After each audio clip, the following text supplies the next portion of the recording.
Hello, everybody. I got some helpers today with me. This is one of the TAs. She's hungry, but she's gonna have to wait until after the lecture. Just 1 second.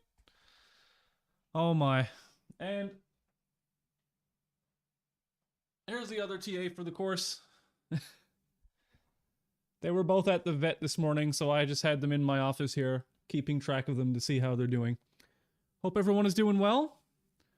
So if you're watching this on the live stream, I realize that I titled the video incorrectly with the wrong course, but this is indeed Computer Science 3200, so welcome back. I'm gonna just lay these guys outside the room so they can go eat, and just give me 2 seconds, I'll be right back.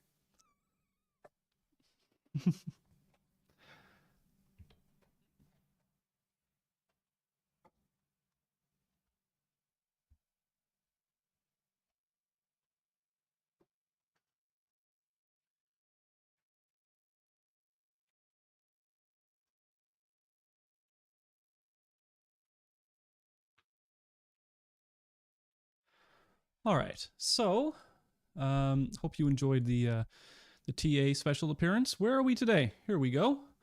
So today we are continuing with reinforcement learning, and we are talking about Markov decision processes and dynamic programming. So don't worry, I know dynamic programming is a pretty difficult topic sometimes for students, but we are not going to get into, like, if you take an algorithms course, like a strict programming algorithms course, they're going to talk about dynamic programming in a different way. We are just going to talk about the concept of dynamic programming and how that relates to reinforcement learning. We're not going to be going into the weeds when it comes to all of the different nuances of dynamic programming. So let us get started with the lecture. Someone just say something out in the chat to see if you can see this properly, because I know that the title of the stream is wrong, and I apologize for that, but just to make sure that everything is going smoothly, I'm gonna bring up my actual stream here. Yeah, okay, it's working fine. Okie doke. So where is the lecture slides? Here are the lecture slides. Let's get underway. So lecture number 15, we'll talk about continuing tasks, Markov decision processes, and dynamic programming. So let's get started. We've talked so far about episodic tasks, right? And so for episodic tasks, we're going to take a sequence of actions, and those actions are going to have some terminating state. So if we think about like pathfinding, for example, for like assignment 2, that would be an episodic task. You would take a sequence of actions and you would reach like the goal state. And then if we want to find another path, then we would start from a particular state and we'd reach the goal state, and that would be another terminating state. And so in episodic tasks, these episodes are considered independent. So for example, one play of a game, one trip through a maze, etc. And we talked about the return. So the return, g of t, is the sum of all the rewards that you get from the episode, with t being the different time steps. So we want to the objective of the agent is to determine a policy, we talked about policies last time, which maximize that expected return. So we want to find a policy that, if we implement it, on average, we will get the best return of all the possible policies. So that was episodic tasks. Now what about continuing tasks? Because if we think about it, our life really isn't broken down into tasks, right? If we think about a robot trying to maybe accomplish a task somewhere, then it might not be episodic. It might be something that just continues on and on and on. And so some tasks don't easily break down into episodes like that. They may go on continuously without limit. And so, for example, we might have a long lifespan robot, or a control task, or a human being, or an animal, or something like that.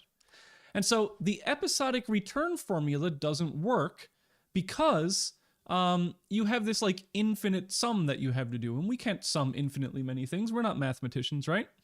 And so if the final time step t is infinity, then does that mean that g of t is infinity? And so what we're going to show is that Well, first, what we're going to do is introduce something called discounting, and that will help us with the mathematics of defining continuing tasks.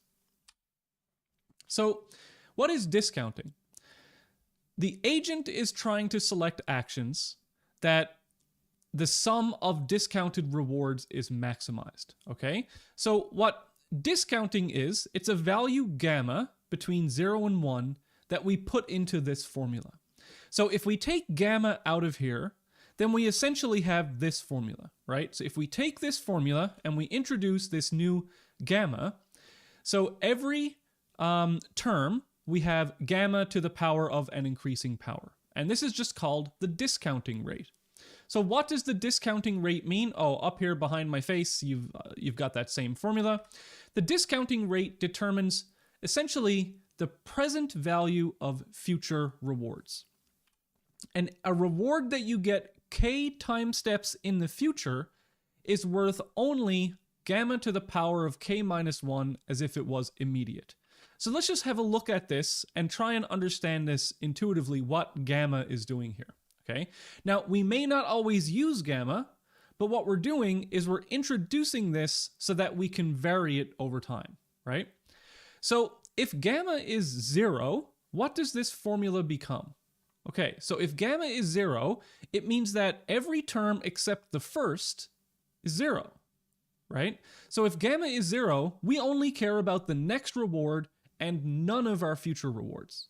So like the return here would be, what is the next future reward? So if we set gamma to 0, we're maximizing only the next reward. If we set gamma to 1, then we have the same formula that we have here, right? Because we are weighting, this is just 1 to the power of anything is 1, right? So 1 plus 1 times this, plus 1 times this, plus 1 times this, etc. But if we set gamma in between 0 and 1, then it means that more distant rewards are going to be weighted less than more immediate rewards, right? Because if, let's say we have gamma equal to 0.5, right? So if gamma is equal to 0.5, then we have the full value of our next reward, plus half of the reward after that, plus a quarter of the reward after that, plus an eighth of the reward after that, etc., etc. So gamma is a way of placing differing values on our rewards depending on when they are going to happen. So if gamma is 0, the agent only cares about next reward. If gamma is 1, then the reward formula is the same as episodic. And so as gamma approaches 1, the agent cares more and more about rewards that we get. Oh, geez, excuse me. That was very rude. In the future. Now, let's look at another little bit of math. So here is our formula that we just derived, right? This is our return, and we say this is going to be equal to our next reward plus gamma times the next reward after that, plus gamma squared times the next reward after that, plus blah, blah, blah. But watch this. If we take gamma, if we factor gamma out of this, then we're left with this. And what is this? Well, this is actually the reward, or sorry, the return at the next time step. So instead of doing all of this, like this possibly infinite sum, well, we have now that our return is equal to our next reward plus gamma times the next return. So that's a much easier way of calculating this, right? So let's just, now that we have this, let's keep going and we'll tie all of this together. So what we want is some unified notation so that we no longer have like episodic tasks and continuing tasks. We just have tasks, okay? So how could we turn episodic tasks into continuing tasks? Well, we can modify them. So every episodic task, we could turn it into a continuing task by just adding some final state that keeps looping forever, right? So if we want to use this infinite sum, but on episodic tasks, well, before it wasn't an infinite sum, it had a finite amount of states, But if we just make this really cool trick of just adding an infinitely repeating state with a reward of 0 at the end, then we have a continuing task that is actually an episodic task. Okay? So we've taken this idea now, and we've taken both episodic tasks and continuing tasks, and we've made the same formula. So this is what we are now trying to maximize. It is the discounted sum of future rewards. That's what we're doing. So before we move on, let's just recall what action values are, right? We talked about Q of A last time. It was all about bandit algorithms, and so Q of A was basically all that we talked about. So if Q of A is the value of doing action A, that's what we said that it was.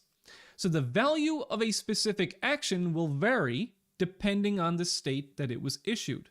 So for example, and we talked about this last time, what's the value of moving up, right? Well, if going up would be closer to the goal, then it probably has a good value. If going down is closer to the goal, then up has a worse value. So moving up would be good if the goal is up, but not if the goal is down. And so what we did was we introduced this idea of the value of an action at a state, right? So we had this diagram where we have like, we're at a current state and we have a bandit problem at every state. We have some value on moving up from that state, of moving right, from moving down, from moving to the left. And the value of those actions are related to that state. So Q of SA, this would be Q of S moving up, Q of S moving right, Q of S moving down, etc. So that's just a recap of what we did last time. And so this action value function Q, that is what we're currently talking about. Oh, excuse me. I think I just hit a button. Yeah, I hit caps lock. Okay. So overall value only makes sense if we speak in terms of a policy, right? So, sorry. All right. So if we're talking about the value of an action, that's the value of doing this immediate action. That's Q of SA right here. The value of doing an action, the overall value, right, the return that we will get eventually from doing an action, only makes sense if we talk about what policy we will follow after we do that immediate action. So Q pi of SA is the expected return starting from state S, taking action A, and then following a policy pi. Okay, so what this says down here, this is straight from the book, Q pi of SA, that again is the expected return of being at a state, taking an action, and then following a policy. And what that means, it is the expected value, right? The expected value following a policy pi of the return, given that the current state is S and the current action is A. So that's a different way of looking at that. And now that we have this other formula, right, we just talked about this, this is the expected value of following a policy of the discounted sum of future rewards, given that ST equals S and AT equals A. So V, as we briefly mentioned before, is the state value function. Q is the action value function. V is the state value function. So what is the value of being at a given state? Well, V pi of S is the expected return starting from state S and following a policy pi. So if I want to know how good is it to be at this state, then V pi of S is the expected value of following this policy, which is the expected value of the return given that my current state is S. And so that is, again, the discounted sum of future rewards given that my current state is S. So we have this idea of the value of taking actions at states, and we have an idea of the value of being at a current state. And what we're going to see a little bit later when we talk about dynamic programming is that these things are related. Okay, so if you can think about it, the value of being at a state is related to the actions that I can take at that state. All right, before we get into that though, I know this lecture is always, it's always a little bit confusing because there's a few things, a few ideas that we have to introduce before we actually like get to the final formula that talks about dynamic programming and how it's related to everything. So I hate apologizing, but I'm sorry that there's no like perfect way of introducing all this so it all makes sense at once, but trust me, we'll get there. So we're talking now about the Markov property, and we talked about this way back, I think, in the second lecture of the course, but we didn't really define it. So within the reinforcement learning framework, agents make decisions as a function of a state of the environment, right? So we look at the state of the environment and we take a decision based on what we know. So the state of the environment is whatever information is available to the agent. If a state contains all relevant information for making a decision, it is said to be Markov or to have the Markov property. And we talked about this way back when we talked about agents and environments, and intuitively, if you do not need the state history in order to make the best possible decision, then you're said to have the Markov property. So for example, in the game of chess, in order to make the best possible move, you don't need to know the history of the entire game. You can just look at the state of the game of chess or tic-tac-toe or lots of other games. You don't need to know the history of what has happened. You can just look at the state and make the best move. But as we also showed, in some games, the Markov property doesn't hold, right? Because as I talked about in lecture 2, this play by the other player over here, they actually couldn't see what was happening, and they had to rely on information that they had from the past in order to make this decision, right? So in this case, you do need the state history in order to make the best decision. So this would not, the Markov property would not hold here. So what is the actual definition of this Markov property? So in general, environment, state, and reward sequences may be dependent on the complete action sequence, meaning the entire history. So if we look at this mathematically, this means that in general, the probability that the next state is a given state and the next reward is a given reward depends on the entire sequence of states, actions, and rewards so far, right? So in this case right here, what this player did at this specific time, the chance that the next state was the Baron being dead in League of Legends depended on the entire history of the game so far, okay? However, if the Markov property holds, the environment is going to transition to a state just based on the previous state and the previous action. So this means that your probability that a given state is the next state and a given reward is the next reward only depends on the current state and the current action. Okay, so it's a really nice property, and it makes calculations much, much simpler. So now that we know what the Markov property is, we know what a Markov decision process is. So any reinforcement learning task that satisfies the Markov property is also called a Markov decision process. And if the state and action spaces are finite, it's called a finite MDP. And so a Markov decision process is defined by the following variables. So I look at this as like SAPRI, even though this is a gamma. It looks like a Y, so I call it SAPRI. That's a nice thing to remember this. So S, in order to define the entire MDP, we need the finite set of states. We need a finite set of actions. So this is which actions are legal from each state. P here is PASS prime, which means the probability that if you are at a current state and you take an action, that the next state is a given state. Right? So the probability of S t plus 1 being S prime, given that your current state is S and your current action is A.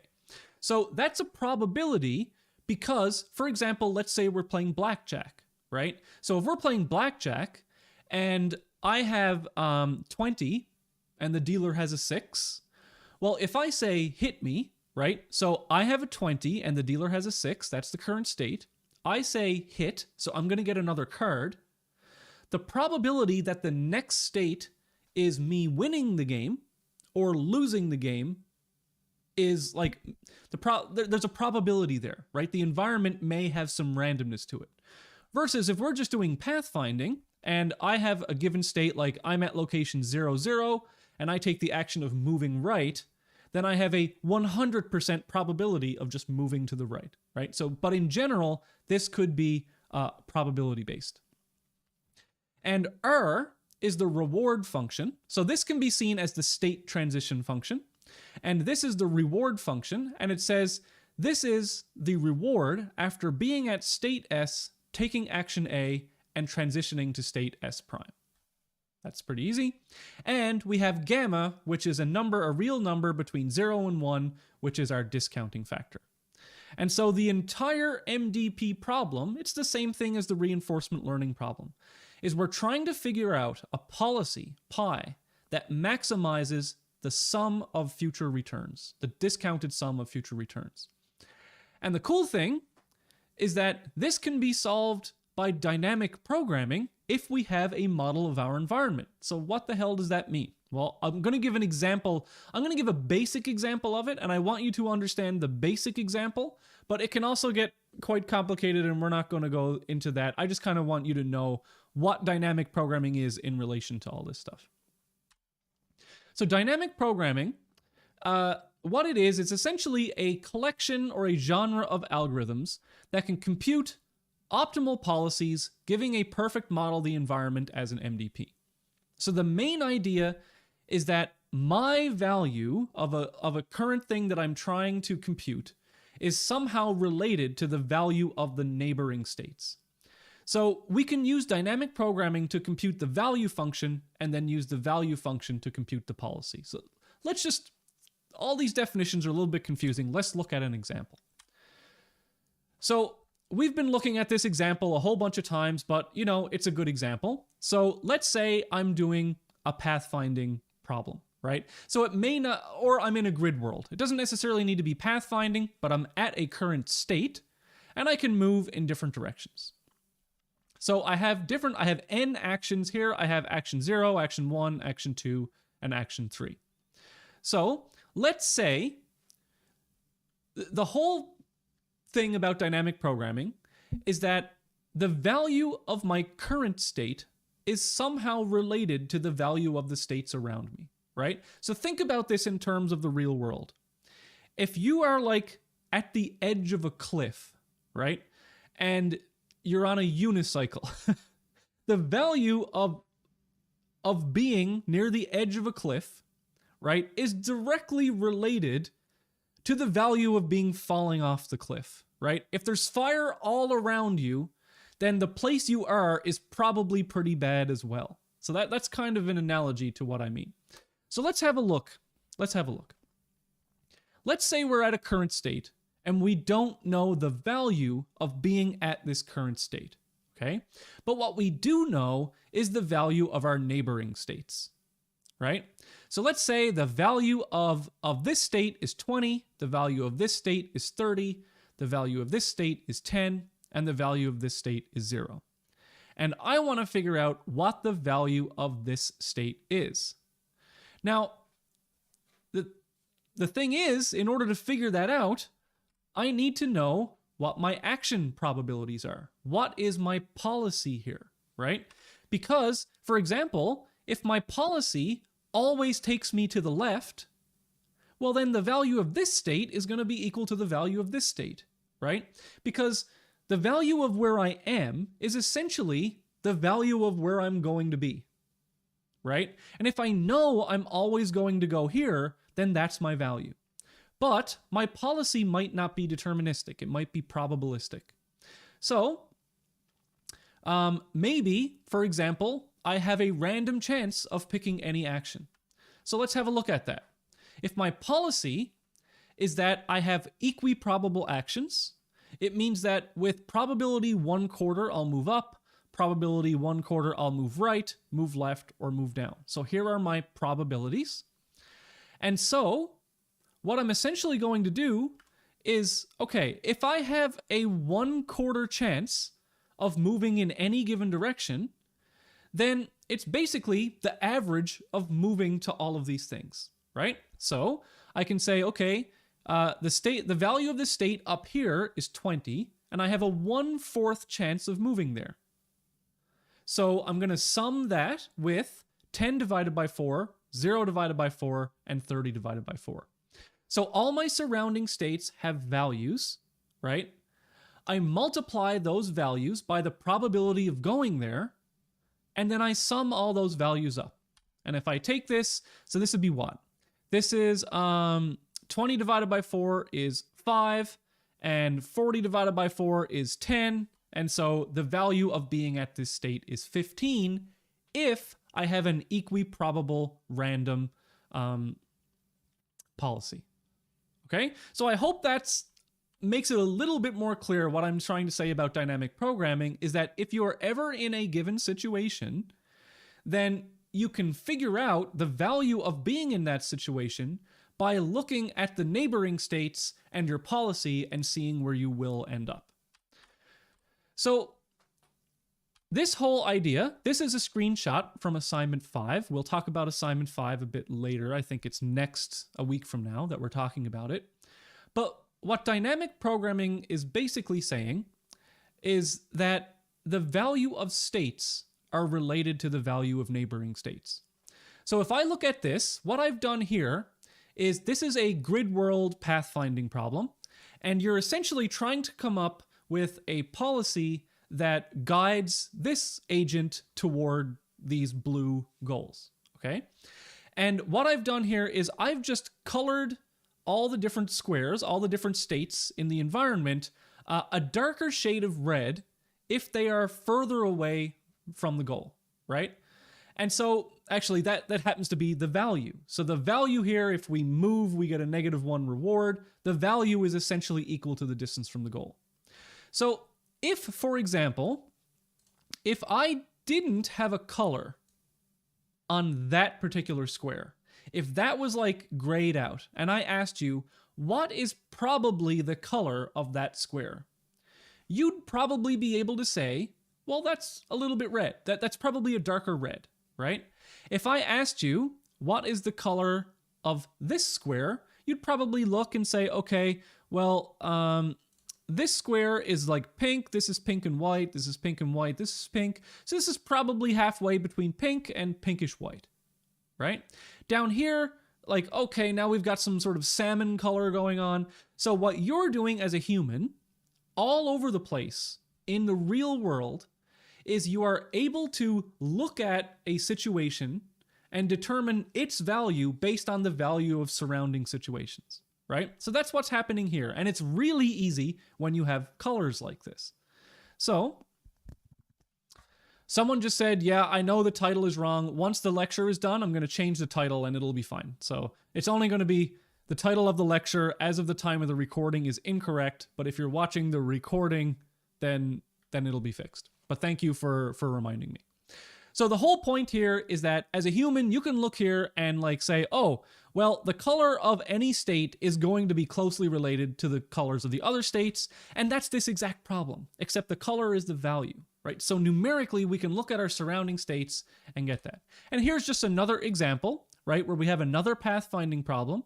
And we can say, well, the value of neighboring states is pretty close to the value of the value of a given state is very close to the value of its neighboring states. So let's look at a cool equation called the Bellman equation. So let's compute the state value function v pi for an arbitrary policy pi. So remember back here when I said, okay, if I have an equiprobable chance of doing everything, then the way I'm going to compute this value is by taking each of these values, dividing them by 4, and then summing them together, right? So that algorithm of saying, take this, divide it by the probability, and then, well, multiply it by the probability, and then sum it all together, this function encodes that entire algorithm. That's what this is. So I know that like double summations are kind of scary, but it's actually not that bad once we break it down into like algorithmic form. At least I have trouble reading formulas like this, but once it's in algorithmic form, I understand it way better. So this says that the value given a policy of a state S is related to its neighbors, right? So this means a function of its neighbors. Over here, this says you are going to sum over the probability of taking each action at each state. That's what this summation does. So you're going to sum all of this based on the probability of taking each action at each state. Okay? Over here, what we have is this is the probability of going from state S to state S prime given A, and then you have the reward of doing those actions plus gamma times the value of those actions. So what that means essentially is this. We have two summations. One, we are going to sum over everything here. The second summation means that if, for example, moving up, if I take the action up, had a probability of moving up, instead of just moving up 100% of the time, that's what that second probabilistic summation is. So for example, if we were playing blackjack, hit me has a probability of going to one state and a probability of going to another state. And so the probability of going to the winning state would win me money, and the probability of going to the losing state would lose me money. And so that's what this is right here, the probability of going from one state to another state giving an action. Okay, so that's this formula. Now, this is the formula that we just wrote down, but if all of our actions deterministically transition from one state to another, then we can remove this part. Okay, so this is for non-deterministic environments, but if our chance of whenever we choose an action at a state going to a next state, if that's always 1, so the action always gets us to the next state, then we can remove that. And here is what we're left with. So this is the value of a state is equal to the sum for all of our actions in our policy, the reward from taking that action plus gamma times the value of the neighboring state, which is exactly what we did back there. We just didn't do the gamma part. We left gamma as 1. All right, so here is that entire code. I just wrote the function up here. My face is covering a little bit of it. So if we want to translate this into code, we're going to need something to store v of s, and we're going to need something to store our policy, right? So the value of s is just v of s. That's some array or dictionary or whatever indexed by a state. And p of sa, that is the policy or the probability of doing action A at state S. So for each state in the environment, we're going to be calculating the value of that state. So we're going to set it to 0 because we've got this summation. So if we're going to sum things, we're going to start at 0. Then it says for each action in the environment, right? So this A here, for each action, that is this for loop. PR, that is the numerical probability of choosing action A at state S, right? R is the reward from doing action A at state S. S prime is the next state once we apply A to S. And so what we do is we take the probability of choosing action A, we multiply it by the reward that we get from doing that action immediately, plus gamma times the value of the next state. And we sum all of those up, and then we return, and then v of s has been calculated. So that is exactly what we did back here with this example, right? And you all understood that example. We just showed it in summation formula, one line, mathematical terms, and then we showed it algorithmically. Okay, so that is the value update using the Bellman equation. Now, how do we do the policy update? Well, policy update is always the easiest part. Lucky for you. So all you need to do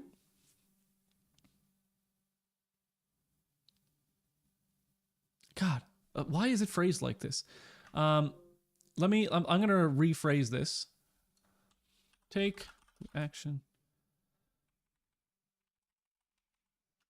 There we go. That's better phrased. So for the policy update, oh my God, typo.